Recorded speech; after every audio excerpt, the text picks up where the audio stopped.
In March 2020, I went all in, and now it's March 2024. So 4 years me being all in. And this video will be about what I learned from these four years and what I would recommend someone who is starting right now with going all in with healing from an eating disorder and going into a recovery. And yeah, just summarizing what are the main points that I think are important and what I learned from my journey. Hi everyone, this is Maddie. I am a biologist, I'm an author, and I started this YouTube channel in order to document my journey out of an eating disorder and fitness compulsion exercise into a happy, healthy life without any food rules and just being happy in my body. So for those of you who are absolutely new and haven't even seen any videos, like I went all in 4 years ago. I really started with that decision, making my very first video, and I decided to go all in, and I said, enough is enough. No more diets for me. I tried everything. I don't want to do it anymore. I just want to heal. I want to have a healthy relationship with food, and I just want to be happy and not pushed and stressed all the time by my exercise routines. And I had no real idea what was coming up, what I was getting myself into. I just felt that this is the right thing to do, that this is the step I have to take. And from there, I documented, like at the beginning, week-wise, from how I was feeling, what kind of things came up. And at the beginning, it was a lot of physical changes. I put on weight pretty fast. I gained between 10 to 20 kilos within the first couple of months. And I felt fantastic. I really felt all the life energy coming back into my body, how I had more energy, how my mood got much better. My hormones stabilized. I got my period back. So a lot of good stuff happened to me. And I was very, very happy to just make that decision. And so today, I really want to give you some insights and some things I think are really important. And if I would have known back then, I think I would have even had a smoother ride through my all-in journey. And yeah, let's start. I have my list right here. So the first thing I would, if I would just have a DeLorean time machine, I would just start it right now, go back 4 years and tell myself, Maddie, be patient.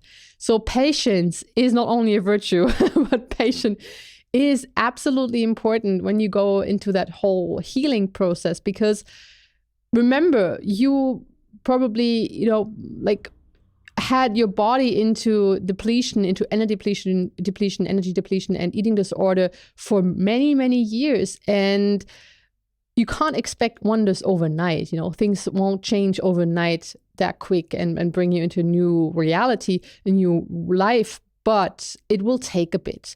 So be patient with yourself, be patient with your body. Don't try to overthink the whole thing. Don't try to pull on the grass to make it grow faster. It's not working. So the things will work itself out. Your body will do everything needed in order for you to heal. You can trust in this. But it will take some time, and just give yourself that time and that permission to just relax and enjoy the process. And I'm a person, I'm always very impatient. I guess that has something to do with, me not really trusting in the process and being able to let go and giving up the control. But definitely something I learned when I went all in, that I had to give up the control. In every way, I was not controlling anymore what I was eating. I was not controlling my weight anymore, not controlling my exercise amounts and routines. So I gave up the control and really just let my body make the decisions. And I was so scary at the beginning. But it was definitely worth it. I felt that my body was guiding me to the right path. And be patient. It will all work itself out. First thing. The second time, mind over matter, definitely something I was not aware of how important it is in the beginning. I was focusing mostly on my body, on my physical healing, that, I was eating enough, that I was resting enough, and I was not paying so much attention on my whole mind. And then I started watching videos. Back then it was mostly Kayla who talked about it, the reprogramming of your mind. So you gotta think differently in order to get different results. And with me, I was constantly be angry with myself, constantly criticizing myself, judging myself. I'm not good enough. I'm not beautiful enough. I'm not thin enough. I am not sportive enough. All these I am not enough.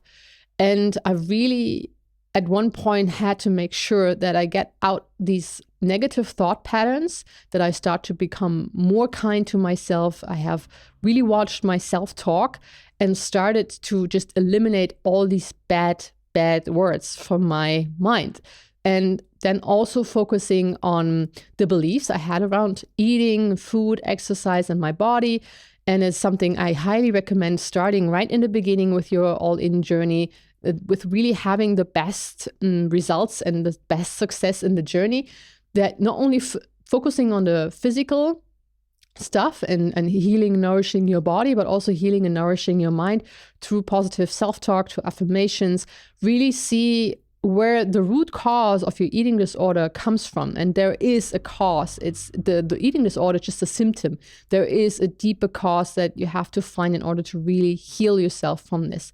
And that was something I was not putting it off, but I had not such a big, I didn't focus on it so much in the beginning, because I thought, well, I never was a very spiritual person at that point, but it definitely led me to a life where I am more in connection with my spirit, with my soul, and really seeing what is it that I need to be happy, what I need to really feel fulfilled. And that all goes hand in hand. So then the third point is that even though you're in recovery and you might feel not so attractive because you gained a lot of weight, maybe you have water retentions, maybe with your skin or your hair changes, anything that you think is not going in a way in the beginning you want to have it, still try to feel beautiful and make yourself pretty.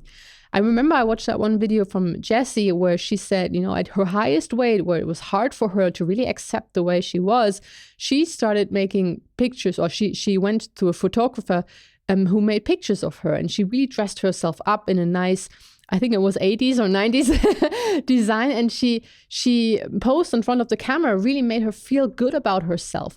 And that was something I was also putting off in my recovery. That was basically during the corona pandemic, so everyone was at home. I could stay at home as well. And so I was not really giving a lot of thought about my outer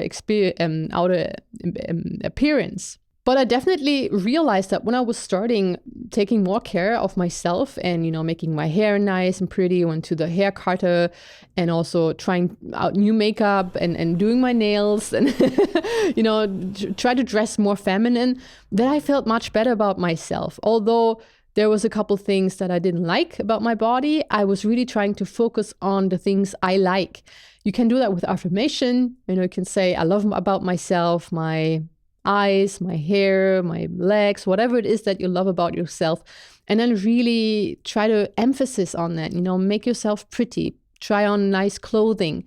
Or, go to the photographer or have a little photo session and really feel pretty and glamorous and beautiful, and really boost your your self-esteem. And it will help you to, even right now where you don't feel your prettiest version of yourself, that you start getting into that energy. And what is it that you want to have? It is that emotion. Why would you want to be in a different body? Because you felt different in a body where you maybe had less weight on, or you felt more attractive. And you can start feeling this right now, right here, no matter how heavy you are, no matter which state you are in the recovery. Just try to focus on the things you love about yourself and try out new things with your hair, with your makeup. Just make yourself pretty. And colors. And I was usually wearing a lot of gray stuff, dark clothing. But then I decided, no, I want to try new things. I want to have nice colors, more pink and blue, and just things that make me happy when I look at myself, and, just that make me feel good. So try things out that makes you feel good. That's the important message behind it. Number 4 is, I would have never thought that this is such a big thing, is your subconscious. I already kind of explained it with number 2, mind over matter, but the subconscious is really all the stuff that's going on underneath your conscious mind. And it already starts in your body. A lot of things that happen in your body are not under your conscious control. You're not consciously controlling your heartbeat or your breathing. You can, control your breathing, but you don't need to do it the whole day. There is your body is doing it on a subconscious level. And there are so many other things that are happening on your subconscious level that you're not aware of. And specifically, which has to do with our weight, what kind of food you prefer. And where are the blockages? Why your body is the way it is? Why your eating disorder started in the first place? So you got to dive a little bit deeper into your subconscious to find out what are the beliefs around food, what are the blockages, and that's a big thing. Find out the blockages, not only the blockages that brought you to the eating disorder in the first place, but also right now, what are the blockages preventing you from getting the body you always wanted, from healing completely, from letting go of overshoot weight? So become a detective, become curious about yourself, try to understand why the things are the way they are, and don't accept things for what they are right now because you think I can't change it anyways. And specifically beliefs like, maybe you have the belief, oh, in my family, obesity runs in my family. This is genetic. I have this always like that. It's hard for me to lose weight. All these things are beliefs, and you can really challenge them and see where you can change on a subconscious level. So, number 5, don't let anyone shame you. Something I experienced a lot of my life, and I felt shame for myself, shame for things I've done, shame for the way I look, shame for what I'm eating or what I'm not eating.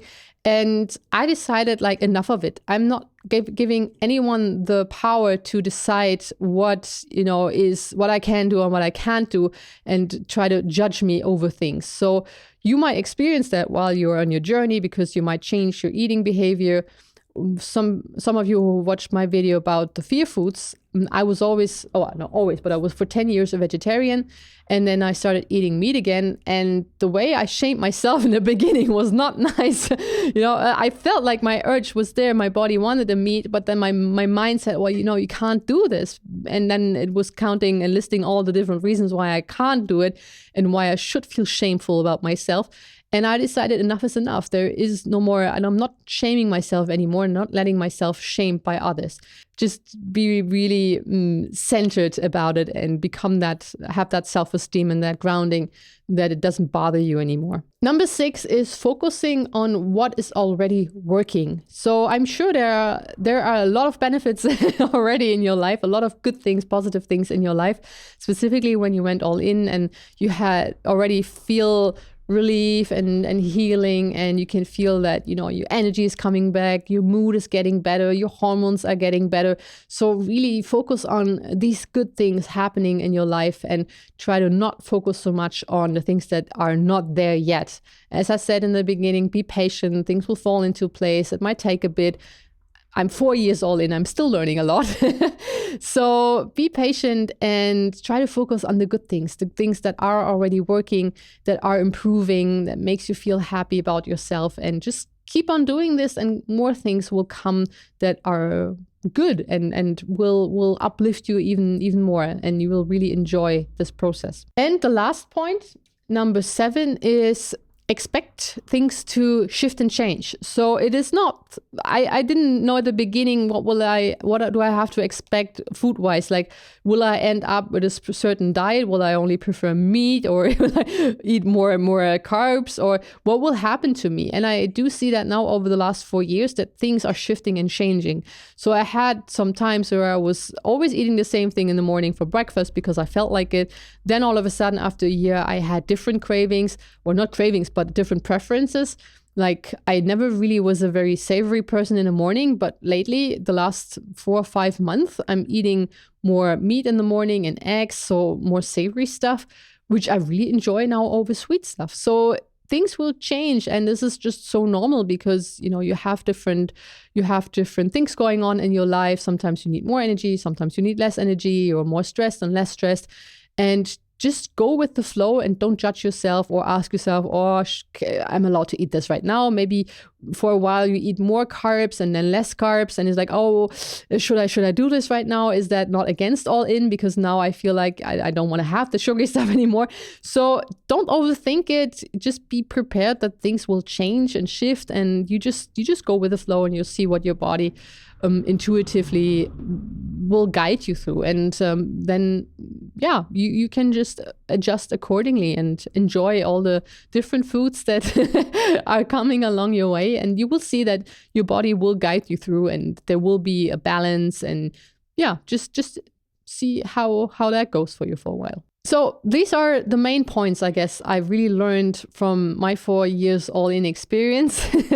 I'm still doing very well. As I said, although I'm still learning a lot, I am really reading a lot about specifically the manifestation stuff, the how, to tap more into your intuition. I can just honestly say that right now, right here, I've never felt better, never felt better in my life with my body, with my exercise routine, with my eating. I am very much at ease with everything. I feel happy, healthy. I have so much energy to accomplish many different things. And it has been an awesome journey where I learned so much about myself, also where I met a lot of nice people, specifically here on YouTube. When I started my channel, I would have never thought that so many people, specifically women, are contacting me and asking me questions, and are really grateful for these videos that I'm putting out. So at this moment, thank you so much, all of you who are watching these videos, who are supporting my journey, and who are just, we're learning together. It's not that I'm here, I'm telling you, no, this is how it is and this is how you should do it. As I said, I'm still learning, and I'm learning specifically through you. When you tell me your stories, when you tell me how it's going with you and your eating disorder recovery, what problems do you have? And this is for me so valuable as well to learn from my own journey, and also sharing my experience with you. With these words, as I said, thank you very much again. I would love you to comment if you want to share what you learned from your eating disorder recovery and from your all-in process. If there are other things that I haven't mentioned today in this video, then you can just leave the comment down below. And as I said, if you're completely new here, you don't know really anything about going all in, or you're thinking you should go all in, what is this all about, then you can start right here with my very first video. And just watch and click yourself through the playlist, and maybe there are a couple topics that are interesting for you. Thank you very much, and see you next time. Bye bye.